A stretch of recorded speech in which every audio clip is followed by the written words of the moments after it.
Mobile घेतला. Charger घेतलं. Licence purse मध्ये. आणि पर्स घेतली. Good girl. हो, मी हाय बॅड गर्ल, कारण तुम्ही मला तुमच्या सोबत मुंबईला नेत नाही आहात. सोनू, मी असा जाणार आणि असा परत येणार. तुम्ही कुठेच नाही नेत मला. हे खोट आहे. आपण मागच्या महिन्यात गोव्याला गेलो होतो. हा, पण तुम्ही अचानक कुठेतरी जातात आणि मला घेऊन नाही जात.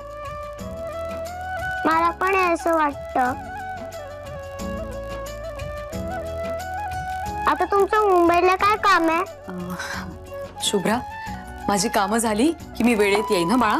तोपर्यंत घरात कुणालाच त्रास द्यायचा नाही. म्हणू गाडी हळू चालवायची. शुभ्रा, आजोबांची ऍक्टिंग करतेस? वहिने, मी काय म्हणतो, तू अजून एकदा विचार कर ना. मी येऊ का? नको रे बाबा, तू फक्त प्लीज शुभ्रा बरोबर थांब आणि तिला शाळेत वेळेवर सोड माझ्यासाठी. आणि तू शुभ्रा, आजोबांना त्रास द्यायचा नाही. आणि हो, सोन्या काकाचं, सोन्या मामाचं,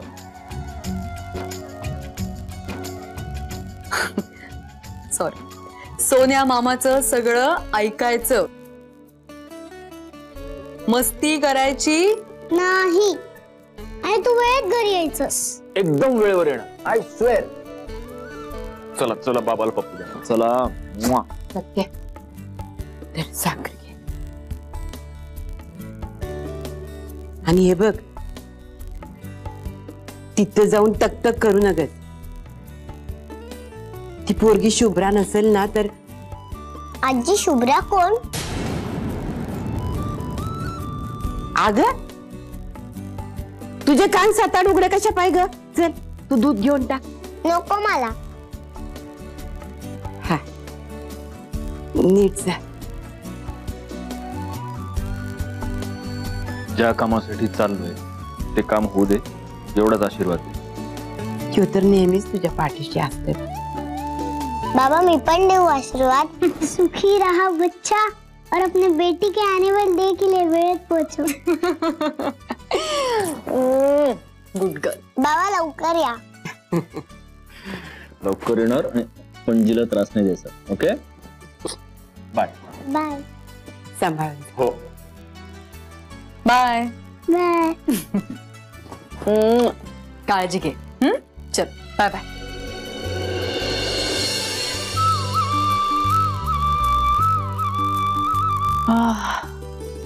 आत्या, काय फ्राय होत आहे आतमध्ये? वांग्याचे काप. वांग्याचे काप? खाऊन जाणार ना? म्हणजे बसले कशासाठी? एवढा भात घालते, भात झाला की लगेच पानं घेऊया. हो, पण तुझ्याकडे येळ आहे ना जेवायला? वांग्याचे काप असतील तर भरपूर वेळ आहे माझ्याकडे. अरे पण म्हणजे आज सत्यजित जेवणातून बाद आहे वाटतं.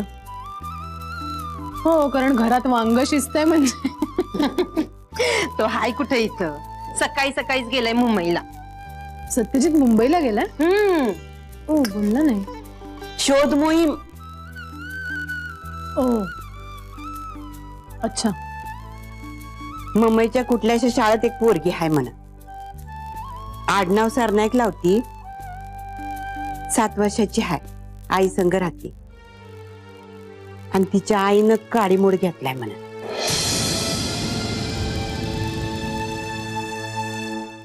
अच्छा, बऱ्याच गोष्टी जुळत आहेत.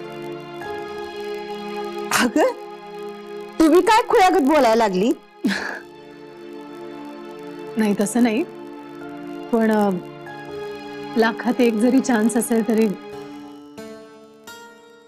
माझ्याच्यानं सत्याची परवड बघवत नाही ग. नाही म्हणजे आता थोडं प्रमाण कमी झालंय त्याच. नाही तर पूर्वी इथनं फोन आला, गेला तिकडं. कुणी काही सांगितलं, पळाला तिकडं. येड लागल्यासारखा धावत निघायचा बघ.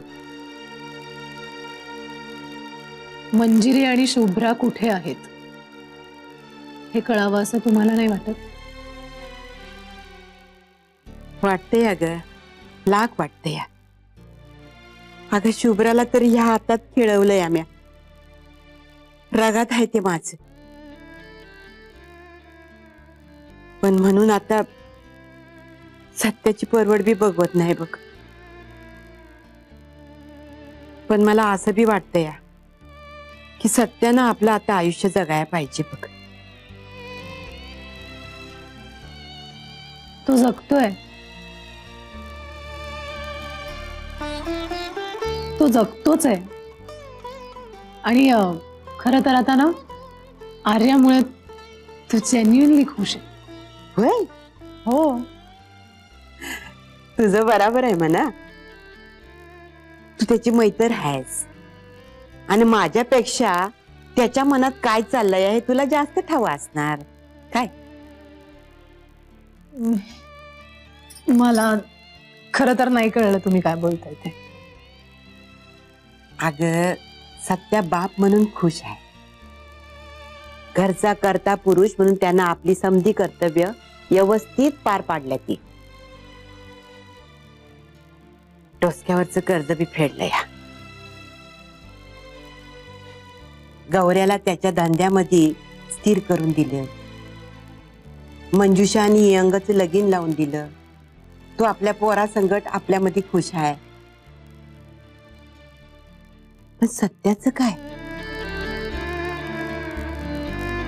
त्याच्या आयुष्याचं काय? मंजिरी निघून गेल्यानंतर त्याच्या आयुष्यात लई मोठी पोकळी निर्माण झाली आहे बघ. त्याचं काय? अच्छा, म्हणजे तुम्हाला असं वाटतंय की त्यांनी पुन्हा लग्न करावं? का करू नये? नाही नाही, तुमचं म्हणणं बरोबर आहे अगदी. पण सत्यजित तयार होईल की नाही? आणि शिवाय जी मुलगी घरात येईल तिने आर्याला, आपल्या घराला आपलं मानलं पाहिजे. हा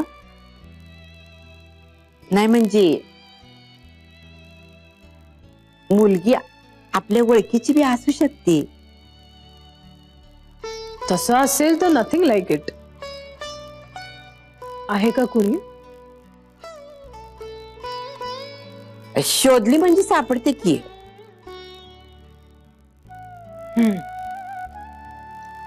पण सत्यजित या सगळ्याला तयार होणं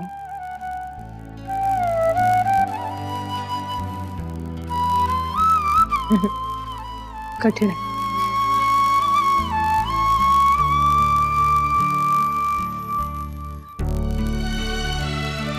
अगं आता यंग आणि मंजुषाचं बघ, आयुष्यात लय फरफड झाली त्यांची.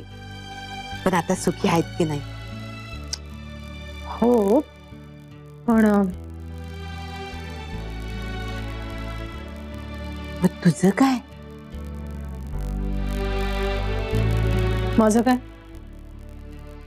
अगं म्हणजे तू किती दिवस अशी लोकांची कामं करत फिरणार आहेस?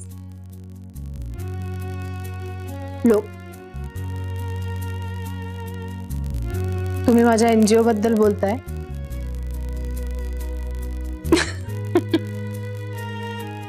हा, एक मिनिट.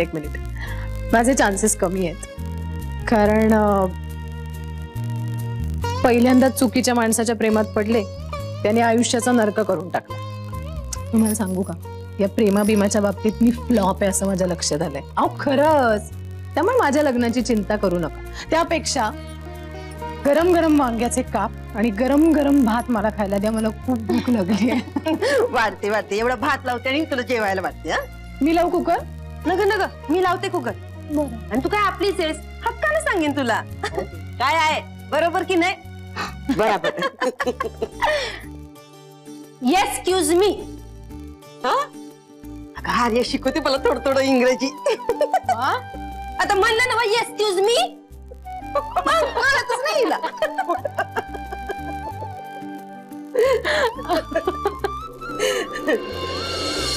अजून तो गोष्ट सांगा ना. गोष्ट सांगणार आहे ना. हा, सिंड्रेलाची गोष्ट सांगतो. एका राज्यात एक मुलगी राहत होती, तिचं नाव सिंड्रेला. नको, सिंड्राची नको. सिंड्रेलाची नको?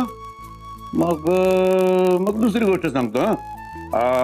अल्लाउद्दीन आणि जादूचा दिवा नको. ही पण नको. मग हा, एक आता नवी गोष्ट सांगतो, कोरी करकरीत. कुठली गोष्ट?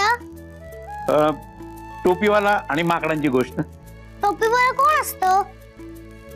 टोपीवाला एक मुलगा असतो, त्याचं नाव राम. तर तो राम न असा रोज घरातून बाहेर पडतो आपली पेटी घेऊन आणि आजूबाजूच्या गावामध्ये जाऊन टोप्या विकत असतो. आणि त्याची आई त्याला रोज भाजी भाकरीचा डबा देत असते. आणि बाबा काय करायचे? बाबा नाही, बाबा नसतात, आई आणि राम दोघेच असतात. मग मला नको तुमची गोष्ट. काय झालं शुभ्रा? तुम्ही ज्या पण गोष्टी सांगतात त्याच्यात बाबाच नसतात.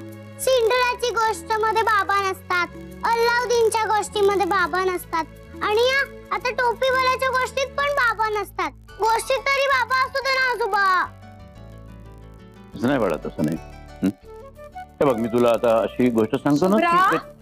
शुभ्रा, शाळेत जायचं ना बाळा. चला चला चला लवकर चल. अगं तयार व्हायचंय आपल्याला. सोन्या काका येईल न्यायला. चल. तो कशाला? दादा, मंजिरीनच सांगितलंय त्याला. अरे डोक्यावर चढवून ठेवलं तुम्ही त्याला. शुभ्रा, शुभ्रा, अगं काय आहे शुभ्रा, चल ना लवकर, जायचंय ना शाळेत, गॅदरिंगला जायचंय ना. अरे 100 वर्ष आयुष्य आहे तुला. माझ्याबद्दल बोलत होतात, तरीच मला खाली ठसका लागला. म्हटलं कोणीतरी शिव्या घालतंय. आईचं काय? ती निघाली का पुण्याहून? कधीच. तिचा फोन आला होता मला, म्हणून तर मी हॉस्टेलवरून निघालो ना. आणि तू काही टेन्शन घेऊ नको, आई पोहोचेल वेळ. तिने तुला फोन केला होता? तासाभरापूर्वी.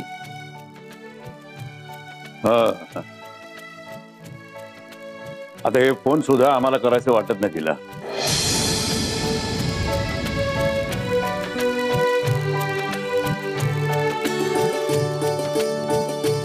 काकू, तिचा फोन आला होता मला म्हणाली की घरी जा, शुभ्राला पिकअप कर आणि शाळेत सोड, आणि बाबांना निरोप दे की ती निघालीये म्हणून, आणि त्यांना हेही सांग की त्यांचा फोन स्विच ऑफ आहे.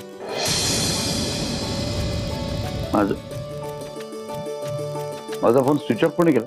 मी नाही केलाय. तुला विचारलंय तुला मी.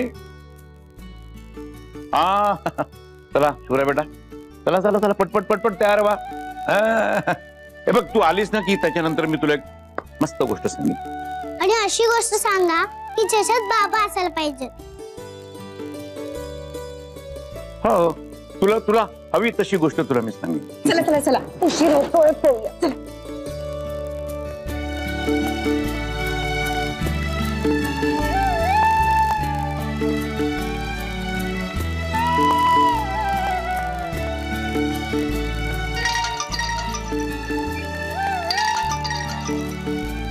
बोल मंजिरी. हा काकू, हा मी चहा प्यायला थांबते. 1-1.5-2 तासात पोचेन मी. हो हो, ठीक आहे ठीक आहे. ती गेली का शाळेत? सोन्या घेऊन गेलाय तिला. ओके, बरं चल, मी गाडी पार्क करता करता बोलते. मी नंतर करते तुला फोन. अगं किती वाईट खोड आहे तुझी. कितीदा तुला सांगितलंय गाडी चालवताना फोनवर बोलायचं नाही म्हणजे नाही.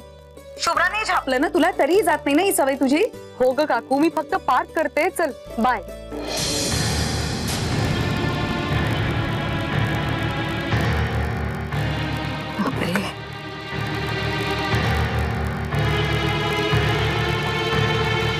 अहो मॅडम, अहो काय काय करताय का तुम्ही? अहो गाडी ठोकली तुम्ही. आम सॉरी सॉरी सॉरी माझी. अहो काय सॉरी बोलताय? अहो फोनवर बोलता बोलता गाडी कोण मागे घेतं का? हा, नाही, लक्ष होतं माझं आणि फोन सुद्धा ठेवला होता मी. हे बघा दादा, माझी चूक झाली, मान्य आहे मला, पण तुमच्या गाडीला काहीच डॅमेज झालेलं नाहीये. हलकी टच झाली गाडी, बघा ना तुम्ही. अहो डॅमेज तर आता बघायला लागेल. अहो आमचे मालक फुलासारखी जपतात गाडीला, आणि तुम्ही डायरेक्ट टेकूनच लावलीत गाडीला. कोण आहेत तुमचे मालक? बोलवा त्यांना, मी पर्सनली माफी मागते त्यांची. आणि हा, आता काही नुकसान झालं असेल तर या विल रिएम्बर्स. काय ते? अहो म्हणजे नुकसान भरून देईन मी तुमचं. कुठे आहेत मालक तुमचे? मालकाला काय आता काय खिशातून घेऊन फिरतोय मी? ते काय फोनवर बोलतात. नाही नाही नाही, मी भेटलो त्या मुलीला. ती मुलगी शुभ्रा नाहीये. हो, श्वेता सरनाईके खरं नाव आहे तिचं. अरे बाबा, तिच्या आईला सुद्धा भेटलो मी. त्या नाहीये. तर तुझी काय चूक याच्यामध्ये? एनिवे, मी निघालोय आता. मी रस्त्यात थांबलोय जरा. येतोच आहे परत कोल्हापूरला.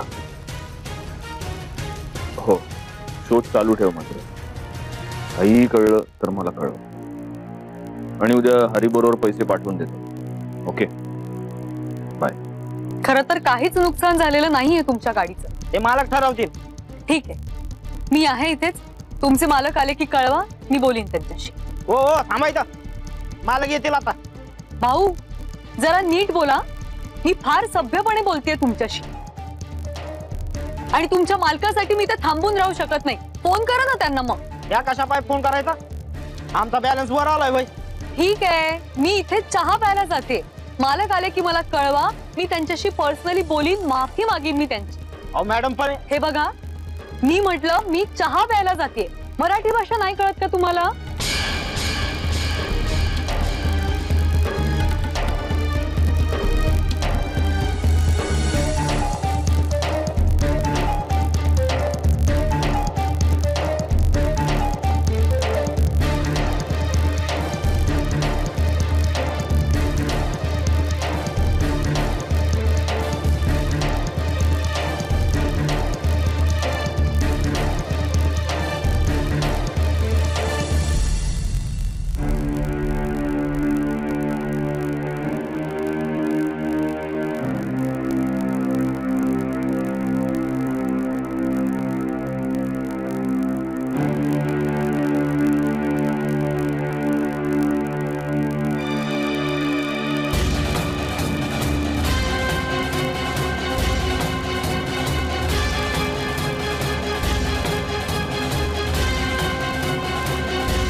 काय रे? हा, काय असतो काय खुळगत? अहो साहेब, लय भारी खोड जिरवली तिची मी. कोणाची खोड जिरवलीस? काय बोलतोय? होते MH04 रिवर्स घेताना गाडी लावली ना तिनं आपल्या. काय? हो मग. अरे मग तिकडेच का नाही बोलास? कोण बाई होती? अहो साहेब, आपल्या गाडीला काय बी झालं नाही, पण ती बाई नसता नाच करायला लागली. मग मी उतरलो आणि तिच्या गाडीच्या चाकाची हवाच सोडून टाकली. काय? हो. आता काय बस म्हणावं बोंबलत रस्त्याच्या मधोमध. गाडी बाजूला लाव. काय? बाजूला लाव गाडी, बाजूला लाव आधी. अहो साहेब पण गाडी साईडला घ्या आधी. थांबव गाडी, थांबव. मुस्काट फोडू तुझं? हा? मुस्काट फोडू? तिच्या चाकाची हवा काढलीस? मागच्या 2 टायरांची. ही पद्धत झाली वागण्याची. परत चल तिकडे, परत चल तिकडे आणि माफी माग तिची. चल. अहो साहेब, आता आपण खूप पुढे आलोया आणि पुढे 10 किलोमीटर पर्यंत U-टर्नच नाही आहे. आणि तिथून परत यायचं इकडे म्हणजे अहो ती बाई तोपर्यंत थांबायची बी नाही. अरे तिच्या चाकाची हवा काढलीस ना तू, आता काय उडत जाणार आहे का ती? अहो पण साहेब ती बाई. चल मागे गपचूप. नॉनसेन्स. हॅलो हॅलो बाबा. आर्या? अरे अरे काय झालं? तू रडतेस का? रडत नाहीये, पण रडू येते. अरे तुला काही लागलं का? काही झालं? कोणी काही बोललं का तुला? हॅलो? नाही, कोण नाही बोललं. मग बाबा, तुम्ही कुठे आहात? मी परत येतोय सोना. काय रस्त्यात आहे मी. लवकर या ना बाबा, प्लीज. हो रे बाबा, आता मी येतोच आहे. भरकन येणार आता बाबा. बाबा, मी तुळशीजवळ बसून तुमची वाट पाहू का? नाही नाही, एक काम कर. तू आधी तुझा सगळा होमवर्क संपव, मग हात तोंड धू, मग शुभंकरोती म्हण. तोपर्यंत बाबा येणार. आय लव्ह यू बाबा. Love you too Sonu. Bye.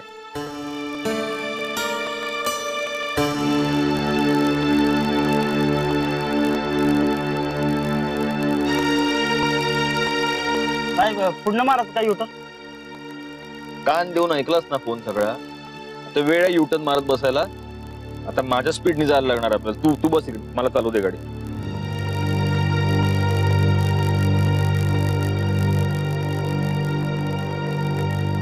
बस तिकडे.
बॅटरी सुद्धा संपली आहे.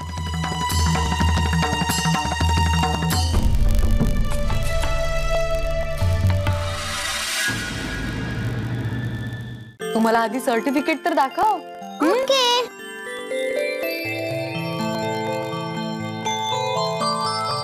अरे वा. शुभ्रा सत्यजित मुधोळकर.